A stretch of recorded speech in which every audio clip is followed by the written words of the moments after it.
Hey, this is Brian again, and I'd like to ask you to do a favor. We can't do this work without people like you, so if you can, please like, share, subscribe, and tell your friends about Bring Back the Porch.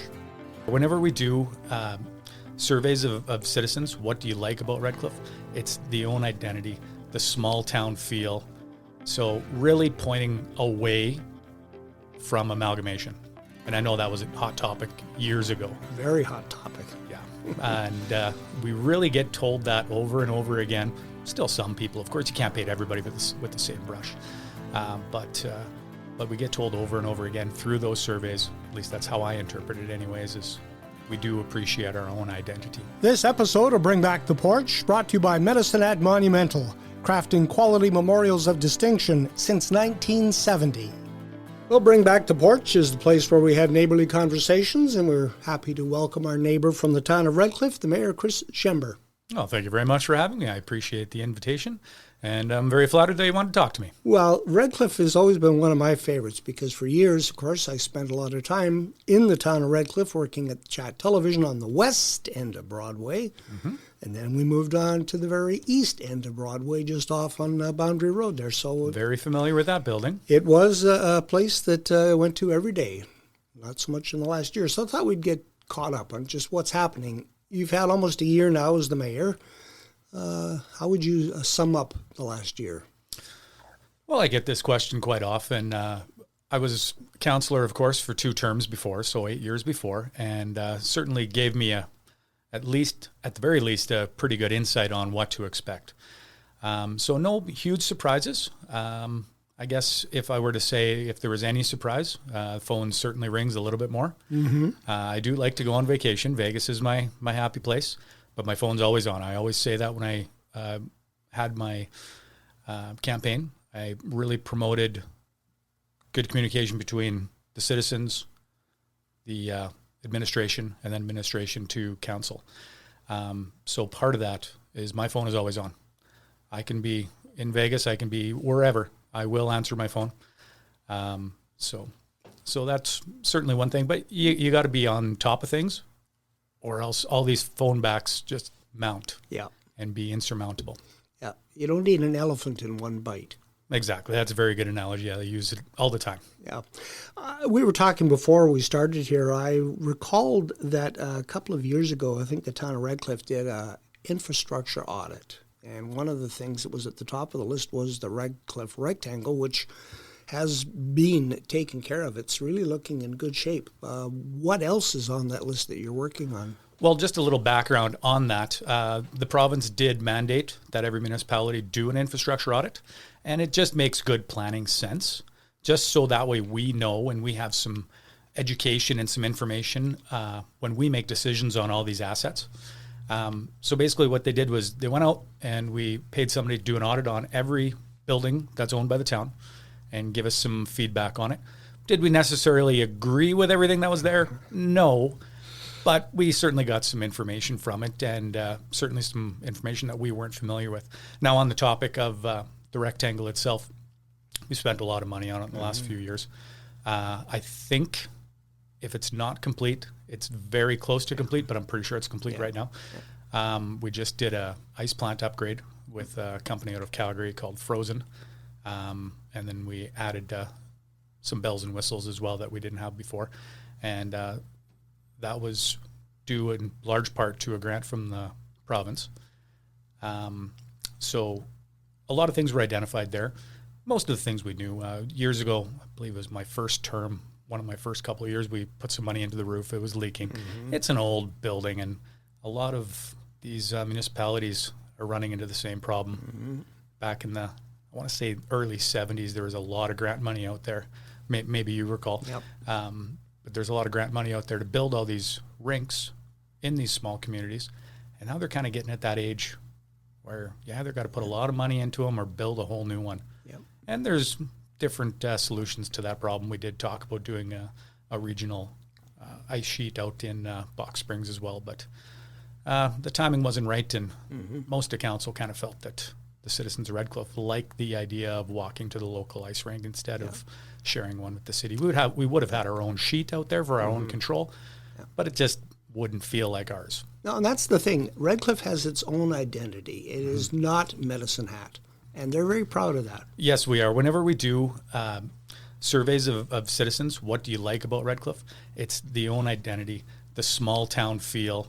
So really pointing away from amalgamation. And I know that was a hot topic years ago. Very hot topic. Yeah. And we really get told that over and over again. Still some people, of course, you can't paint everybody with the same brush. But we get told over and over again through those surveys, at least that's how I interpret it anyways, is we do appreciate our own identity.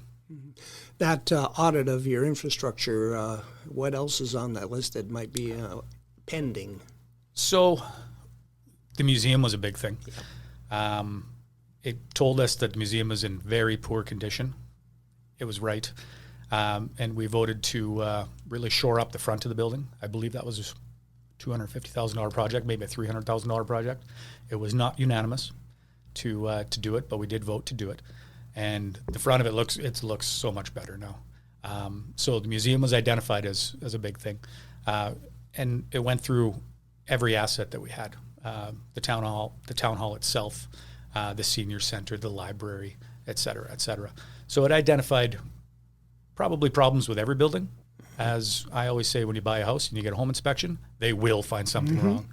And that rings true with this as well. They will find something wrong with every building. It's their job, and that's okay. That's what we want them to do. We don't want them to just give it a rubber stamp saying, oh, no, it's good, it doesn't need anything. You know, at the very least, maybe the HVAC is 25 years old, something. Mm-hmm. Yeah. So do you systematically go down that list then, or does council say, well, we really don't think that this is necessary now? You have to make those priorities. Yeah, exactly. You hit the nail on the head there. That's our job. We got a list of 400 or 500 things that we could do as far as projects in the town, and it's our job to prioritize at budget time. And a lot of the time with input from the people. I always say, when we get citizen requests for budget, we take those so seriously. As long as it's a reasonable request. We've had requests for a new recreation facility. Well, that's great and wonderful. We'd love to do it. Every $68,000 is a 1% increase, and you just asked for a $15 million thing. So we could do a 300% budget increase or a tax increase, but as the city of Medicine Hat knows, at 6.1%, people start to push back a little bit. They do. So some things just aren't realistic, but more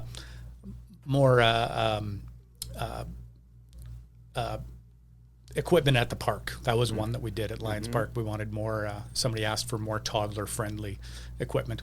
Okay, we can do that. That's reasonable. But yeah, as far as the assessment on the buildings, there was something wrong with every building, of course, but nothing to be alarmed about for the most part, and things that we already knew about. So we just had to prioritize, and we're still prioritizing. We still use that document at budget time. Yeah, that's the important thing. It didn't get put on a shelf to gather dust. Of course, and that happens far too often, that's for sure. A lot of studies and whatnot, and there's just no getting around it. Mm-hmm.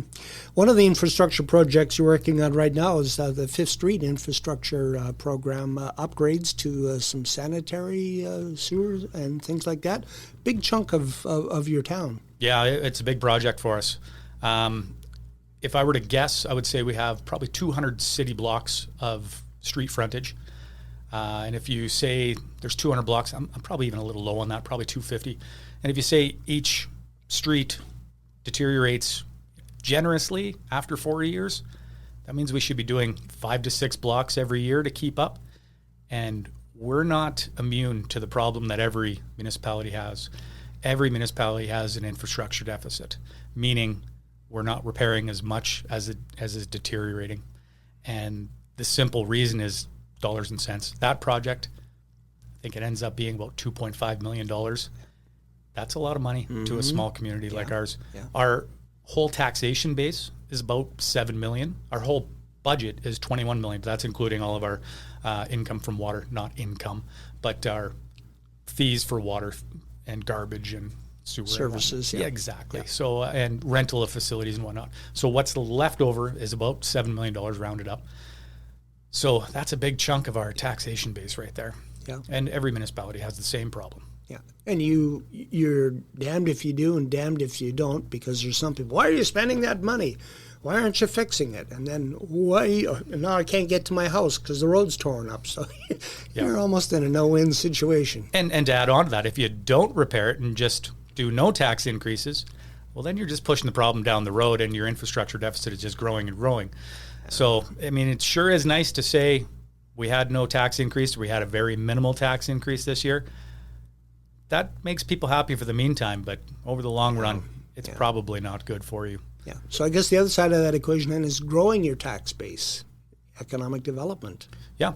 Yeah. Easier said than done. Oh, yeah. They've talked about it for years. Yes. We talk and talk and talk till you're blue in the face. And it certainly came up as a topic during the campaign as well. My answer to that was probably, I guess, twofold. Be ready and willing. When the developer or the investor comes to you, say, hey, yeah, this sounds like something we're interested in. What can we do to make sure that you come here? And the other approach is go out and try to be proactive and try to attract people. And that's harder said than done as well. I mean, it's easy to go out. One of the previous mayors, from my understanding, former Mayor Bill Duncan, I assume, with direction from council, went out to Ottawa and attracted Ottawa Fibre to come to Redcliffe after the Dom Glass shut down. And so that was a good example that was productive for the town then. I can't say that we've really had any instances where that would have worked for us so far in my terms anyways, but would certainly be open to being proactive. I guess one of those things would be going to trade shows and try to attract people, but I don't know. By the time you go and rent a table and staff it, I'm not sold that they are all that productive. But they do have these trade shows and they fill up, so I'm sure somebody out there has some experience with it. But there is an opportunity for regional cooperation in economic development, and that was touched on during the recent State of the Region address. Yeah, absolutely. And kind of the underlying message there is whatever's good for Medicine Hat should be good for the region. So collaboration is certainly a thing that we all strive towards. It's somewhat difficult to achieve sometimes, but we're all fairly good friends and neighbors here. I think from what I'm told, years past, maybe relationships weren't as strong as they are now. And I'm not even saying the relationships are good or bad now, but they can always be better. Yeah, there's always going to be friction among neighbors because there's always something that's going to be an irritant. I mean, look at the Canada-U.S. relations in the last 18 months. I've never noticed. No. We never talk about that. No, but certainly neighbors can be a pain sometime. If Russ is watching. One of the things that you always hear about the town of Redcliffe is some people complaining about how people keep their yards and homes, and you put a notice on your web page about reminding people about their responsibilities for their back alleys. Yeah, and it's an ongoing problem, I'm sure, once again, with every municipality. Yeah. You get the neighbors that have great yards and the ones that just seem to attract clutter. We're experiencing a bit of a different problem. There's a few businesses that have been bought up and just seem to be alienated. They're not operating anymore. One example of that is I own the pub in Redcliffe. Right across the street from me is the old restaurant, and somebody bought it, and the rumor was it was supposed to be a daycare. Nothing's ever came of it, and the weeds are just growing. And yeah, I've gone out and sprayed the weeds myself. Yeah. And I know recently the town just went and cut down the weeds during Redcliffe Days because it's such an eyesore for such a big event for the town. Yeah, and it's right on the main drag too. It is, and I just don't understand what's going on, but I guess I'm not the owner. It doesn't matter what I think. Yeah, as long as the taxes are paid, I guess that's the thing. You had Redcliffe Days in June, another successful event. You got something. A little too much rain. Well, we're in a farming community. That's right. Rain is always welcome, except when you're trying to harvest or plant, but that's another topic. But you have a fall festival and a chili cook-off that is planned for September the 26th. Yeah. So call it a mini Redcliffe Days, I suppose. And it's a newer event to us, and it seems to be very well attended over the years. weather permitting, of course, but we've had more good weather than bad weather for it in the years past. So, yeah, it's a good, fun event for the community to bring families out and whatnot, and that always seems to be very welcome. And that's at Lions Park? Yeah. Yeah. The chili cook-off part is of interest because it used to happen in Medicine Hat and then it kind of disappeared. I hear people on social media going, well, we want a chili cook-off. Well, here you go. And I think, if I remember reading correctly, all the ingredients are supplied.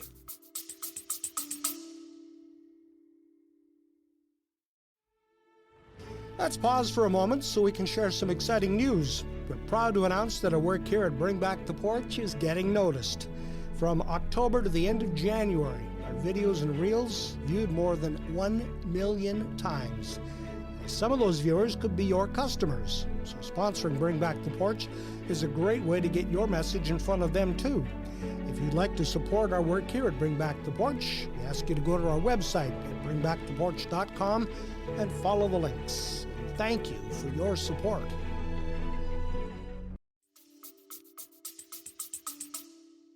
Yes, yeah, we got good donations from the local greenhouses and whatnot, but yeah, try to make it as cost effective to enter as possible, trying to ensure participation. Yeah. But speaking of the Medicine Hat Chili Cook-Off, that was always a very, very well attended event. Yeah, and brought people into the downtown. Yeah, it did. Yeah. One of the things that is looking at provincially that will affect the town of Redcliff is the establishment of a new policing service and the option for towns and municipalities to go with that instead of the RCMP. Anything on the burner for that for the town of Redcliff? Well, we've discussed it a little bit.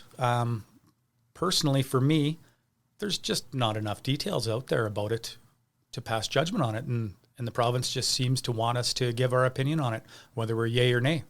Well, what does it look like? We truly don't know yet. And so I think it's a little premature to go down that road and show support one way or the other. But policing is becoming more and more of an issue. It's becoming very expensive. RCMP are having a big issue with staffing. They seem to always be understaffed and hard and soft vacancies going on. And it's just downright expensive. Yeah. But no offense to the RCMP, they're having that problem nationwide. Yep. The SCSS and the town of Redcliff are also doing a social needs assessment survey where people can go onto your website, I think, and complete that.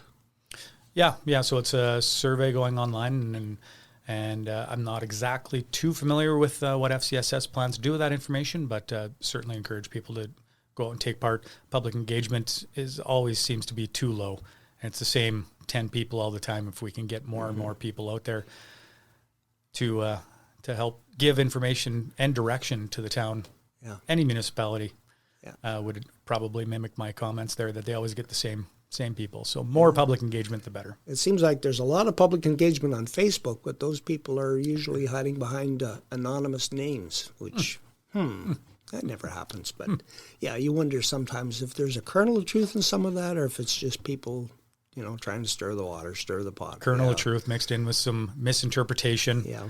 And I'll even throw out the word misinformation as well. But the internet is a great thing, but it is also being used for some other purposes that I don't think was designed for. But another topic again there too. That's a whole another show.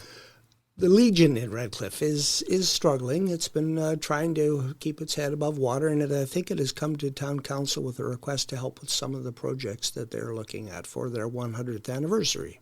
Yeah, that was at our last council meeting. They came to us with, I believe it was 3 different projects. They wanted to revitalize their mural. They want to do a crosswalk, kind of mimicking what Medicine Hat did. I thought that was just a great idea for Remembrance Day. And the third thing was, it'll come to me when the camera is off, I promise. But it was a total ask of about $10,800, which I don't think that they were expecting to get the full amount. But you're right. They're struggling to keep their head above water is what they tell us. And the 100th anniversary is a big deal for them and big deal for the community. So we actually passed a motion that we would give them $5,000 towards their projects, and that the town itself would look into possibly, if we have the time, to do the painting of the crosswalk ourselves, just to save them a little bit of labor on that. So let their $5,000 go a little bit farther. So I think they seem very happy about that number that we helped them out with. And so hopefully they can have a good celebration. Yeah, we recently did a podcast with Wes Krause talking about the 100th anniversary of the Legion in Canada and the celebrations that were at the Robertson Memorial Branch number 17. But Redcliff, and we did mention it, they are number 6. Number 6, you betcha. Number 6. Yeah, we were there far before. Yeah, 1926 was when it was all organized. So if you can support the people in Redcliff at the Legion, please do. Yeah, it's for a good cause, for sure. As you look into your crystal ball for 2026 and into 2027, what do you see? What's coming over the horizon? Oh, well, we got the big project that we talked a lot about during the campaign was the new school. So that is taking steps forward, and as government goes, it's slow steps forward. So when you got 3 different governing bodies, the school board, the province, and the town, we don't want to. So our job as a town is we have to build the road and get the infrastructure to the property, and we've already given them the land now. It's in the process. So we want to make sure that the province has the money and gives the go-ahead to it, because they can pull the rug out from whatever they want. So we don't want to build the road until we absolutely know. So we don't want to build a road to nowhere. We'd look pretty silly if we did that. And that caused some frustration amongst a few people, and myself included. But the province has finally started with their most recent budget, started to allocate some funds to this project. So everything's looking really good. There was a couple of nail-biting moments there. But the province has stepped up, and we got things going in the right direction. Would have been nice if it was a year ago. But yeah. How far down the road? So it goes down Mitchell, and then you hang a left on 9th Ave into our new area, east side, and then it's just on the north side of the east side, if you're following me there. South of the RCMP station, I guess, would probably be the easiest way to put it. So that's where the school is going to go over in that area. And what is the time frame for that? Well, if you asked me 2 years ago, we would have seen a lot more progress on it by now. But I suspect it's probably going to be 2028 school year.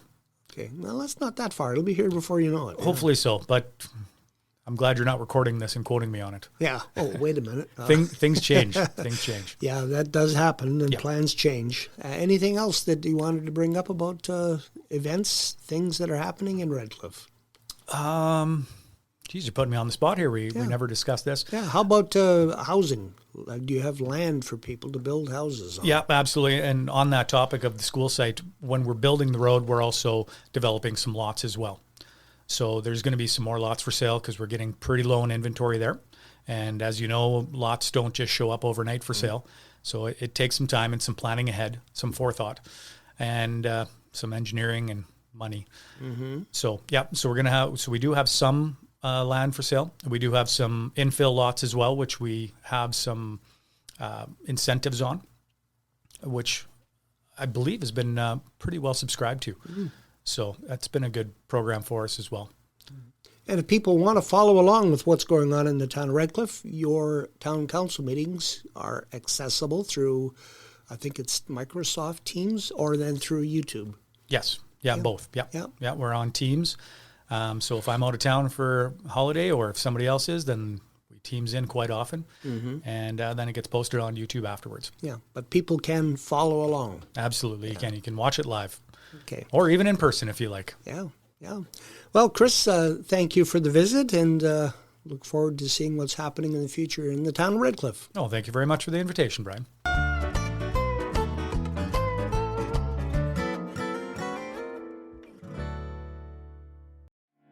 Hey, this is Brian again, and I'd like to ask you to do a favor. We can't do this work without people like you, so if you can, please like, share, subscribe, and tell your friends about Bring Back the Porch.